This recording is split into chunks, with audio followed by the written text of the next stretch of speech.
It's that Inside Look with Huey Daniels and the clip. What's good, y'all? This is the Inside Look. My name is DoeTheUnknown. We got Huey Daniels in the house, man. He just performed in the Cypher, and we're gonna get to know him and let y'all get some information on him too, man. So, yo, first of all, tell him about the name. I know you, but tell him about the name. So Huey Daniels is Yuri Emmanuel Daniels, but Huey came from playing Monopoly online years ago. I went by Universal Eye, and I was taking a little too long to play my hand, and they were like, "Yo, Huey, hurry the fuck up." I'm like, "Yo, Huey, that's a dope ass name." So I ended up running with it, and then Yuri Emmanuel. Yuri is God's light in Hebrew, and Emmanuel is a prophesized prophet. Not that I'm religious or anything like that, but I just felt I wanted to make it like an actual name. And then Daniels is my middle name, and then the S is from my last name. So Dope. Yeah. Dope. So you're a lot of things, but let's start out with the musician. Let's talk about your musical influences and what people can expect to hear from Huey Daniels. So right now, like I'm heavy on some old school Lupe. You know what I'm saying? Lasers is one of my go-tos. Okay. That's in my album influence. My favorite song, I think, is it on that album? It's so loud. Words I never said. Words I never said. Yeah. Bruh. Hey, whenever I do karaoke, you know what I'm saying? Especially if it's in some like red and blue political area. Like I'm like, bro, I'm about to fuck these motherfuckers up right now real quick. But yeah, no. So pull heavy from that, but I also consider myself like, how B.O.B., early B.O.B., and alternative mesh together. Like that's kind of how I want my style to be. Nice. And just have that kind of hip hop rap, but a little jovial from the pop and the alternative. You know what I mean? And then whenever I bring you in with my, with that, and then I can get weird. You know what I'm saying? Okay, so let's talk about the elephant in the room right now. This one? This big ass thing This right here. Okay, so you're an artist, you're a chef, you're a writer. Anything else I'm missing? What else? I'm a runner. A runner. A runner and a ripper. First and foremost, I'm a father. Nice. I like how you said that first and foremost. First and foremost, so I'm a father. Team dad. Yeah, you know what I'm saying. And then I'm also a husband now. Just got married. Congratulations. I'm a king. I'm not the king. I'm a king amongst other kings and queens. You know what I'm saying? I wear the crown as a reminder to remind other people that they come from royalty. Just the same as I do. You know what I mean?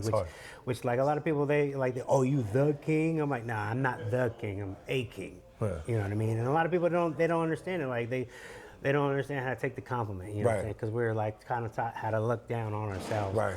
We in love with the struggle type shit, but this is a reminder. So, Okay, and then I'm an author. I'm self-published. You have books here? Yeah, I got a couple of books right here. You know what I'm saying? This is so Nervous and Paranoid in Chicago.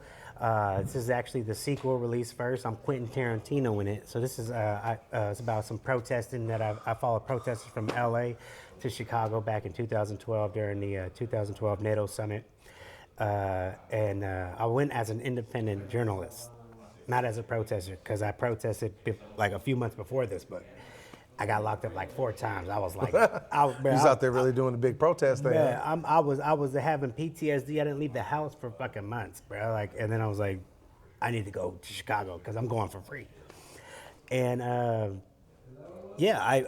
wrote this one as it was happening. So so going from LA to Chicago in like 3-4 days, I was writing. It was live streaming, but on paper. Okay. Which is kind of dope, you know what I mean? Right. And so as I was writing it, it was happening, and so that's why this one's a fun one. You know what I'm saying? First time. And people can pick this up where? You could do it on Amazon, or you could tap in through me at Third Eye Wide Open on Instagram. You know what I'm saying? Or just hueydaniels.com@gmail. You know what I'm saying? You could Google Huey Daniels and see the other book that I'm writing too. It's Occupy in LA during the Occupy Wall Street movement, which is a whole nother wild movement. That was like that book's gonna be crazy. This one's fun. That's this tight. Was just, written in the Hunter S. Thompson Gonzo journalism style on both of them.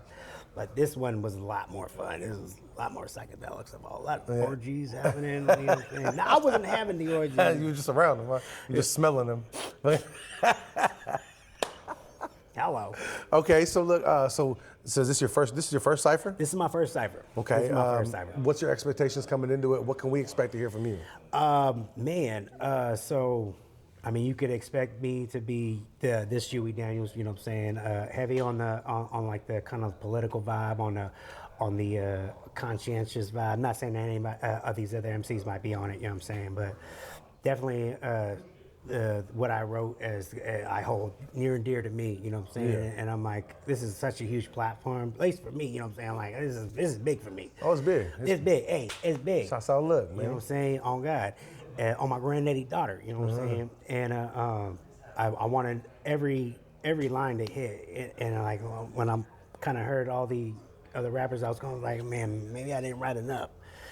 But it's not about being enough. It's about making everyone hit. You know? Right, man. And I think when you watch it, you might concur. Dope. Okay. So do you have any upcoming musical projects or music out anywhere where people can go check you out? The only music I got out right now is a mixtape. It was one of the few things that I've ever completed outside of this book. This book took a lot of, like, I wrote the book in 2012. I didn't publish it until 2022, you know what I'm saying? So like it takes forever for me to complete something. I don't know if I'm my own worst enemy, you know, that whole Right. You know. Getting in your own way type of shit. Yeah, imposter syndrome or whatever, you know what I mean? But I completed a mixtape through Skylit. Hey, shout out Skylit. You know Shout what out I'm saying? Skylit. The mixtape ranges from country, hyphy rap, which is dope. We got some Morgan Wallen remixes and some Thomas Rhett remixes. Goes into some hip hop, a little bit of NF, you know what I'm saying? And so that's it's only on SoundCloud and maybe a little bit on YouTube without getting flagged. I tried doing it on Distro, but Distro was like, nah, man, you're gonna have to flip it up a little. Yeah, flip something about it. But right now I'm working on my first album called Off Kilter, which means I'm unbalanced. Yeah, You know what I mean? come on. And I know vocabulary. oh, my bad. Now, hey, for those who don't know, Off Kilter, you know what I'm saying, is just you a little unbalanced. Which so it's going to be the story of a hero who goes from watching, you know, not being a part of gang life, but witnessing it. You know what I'm saying? My older brother was like heavy in Norteño gangbang and shit. And then going from watching that and then moving into his own confidence of, you know, maybe rapping from, you know, my own self, and then learning how to sing, and then it goes into doing a little bit of pop, and then some country. Dope. So, because I know a bunch of other stuff you do. So you're a content creator too, and you do some really funny content. You got the ones where you're looking out the window, and the wild shit looking out the happening out blinds. front of your house. and Yeah, shit. yeah, Okay. yes. Hey, so y'all can check that out. But yeah, so I mean, I came up with that because, you know what I'm saying, Monday through Friday, I'm super daddy duty, you know what I mean? Wife goes to work at 5:30 in the morning, I get the kids. So I wanted to create content, but it's hard to create content with a 3-year-old that wants to be in the same video you're in. So I was like, how do I make it so if she does ever come in the video, it actually looks like it's a part of the video. Yeah. So I'm like looking out the blinds. There's a old black, he pretends to be old. He's like, he looks at the blinds, you know what I'm saying? He says, what the hell is going on here? Hey, so I kind of pulled from that, but like I do it all. Like I like doing the dances, you know what I'm saying? I used to super break funny. dance back in the day, you know what I'm saying? And I want to get back into it. My favorite thing that you do is the schmacking or lacking. The smacking Talk about smacking or the lacking. smacking and lacking. The smacking and lacking is another part of my page that I do, and that's just me going out to whatever food I like. You know what I'm saying? And it doesn't necessarily have to be always smacking. You know, there's been some lacking. There has been some lacking. I went to Urban Air the other day for my daughter's birthday, and I almost feel bad because I don't want to do it because I'm gonna tear their food apart. But hey, they fun was smacking. All the fun was smacking. They're not food place. You don't go to But Urban Air the for parents food. are the ones who are eating the food, so you kind of want to make sure the food is a little decent. So the smacking and lacking, I got the comedy bit, and then I got my running bit. You know what I'm saying? So like I've been finding a way of meshing my music into the running that or even like your music. You know what I'm saying? There's been a few videos where I got you and Henny's music in the background because like that's on my playlist. Yeah. And just finding a way, because I'm a jack of all trades, master of none, but sometimes it's better than a master of one. Is the rest of the same. Right. So sometimes I feel like that's one of my downfalls is that I want to do it all. There's too much stuff on your plate to be able to concentrate on just one thing. But I've been figuring out a way to make the page so I color coordinate everything. So when it's funny, it's purple green. When it's running, that's tight. it's baby blue and orange because that's me and my lady's favorite color. So I like, oh, that's my heart. When it's rapping, my music, you know what I'm saying, it's Raider colors. When it's smacking and lacking, it's maroon and That's tight. mustard. I never thought about like that. Like, Yeah. Now shout out to Cope, man. Cope 45. He's the one who I was like, I'm struggling, and he was like, maybe you should color coordinate.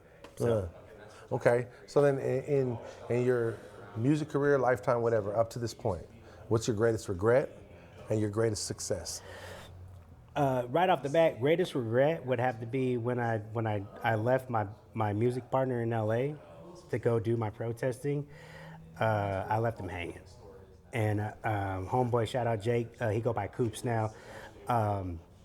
We were making some headway, and homeboy was signed by Interscope with his band, but the drummer got in an accident, became paralyzed and everything, so band is splitting up. And I ended up meeting Jay Coops through Raz B.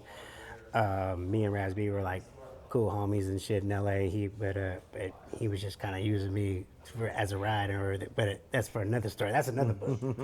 But that'd be my greatest regret, is that I didn't continue that. But I mean, you can't really regret anything, because like a butterfly effect, who knows what would happen. Who knows what happens? So greatest success. Greatest success would have to be right now that mixtape that I finished. Like just completing something is huge for my my own confidence. You know what I'm saying? And that's yeah, for sure. Musically, you said musically. Yeah. Because otherwise, this would Yeah, be but my, this, I mean, it could be anything. It could be, Oh, it could be being married, man. yeah. Whatever. Don't touch me, I'm an American. Oh, an American? No.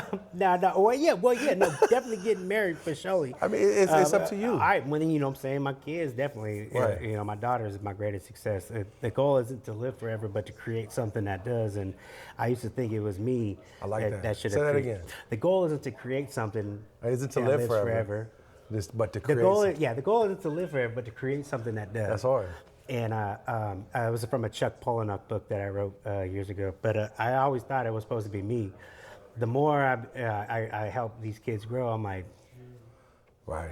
it's them. It's all the reason, man. You It's know all what I the mean? reason. Like I could leave behind little, big steps. We ain't on Top Chef. Oh, her.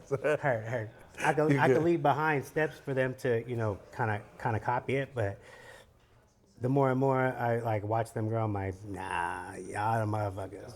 You know what I'm saying? Yeah. Well, all right, man. Well, I love you, bro. I love you wish more. you much success. Check out Huey Daniels, and you can find him anywhere you find music, and you can find his book on Amazon. You can hit him up on Instagram, man, and check out the cipher that he's in, man. He has props and shit. He's out here doing his damn thing. Check it out, man. If you want to get seen, you got to come to Look. My name's Doe.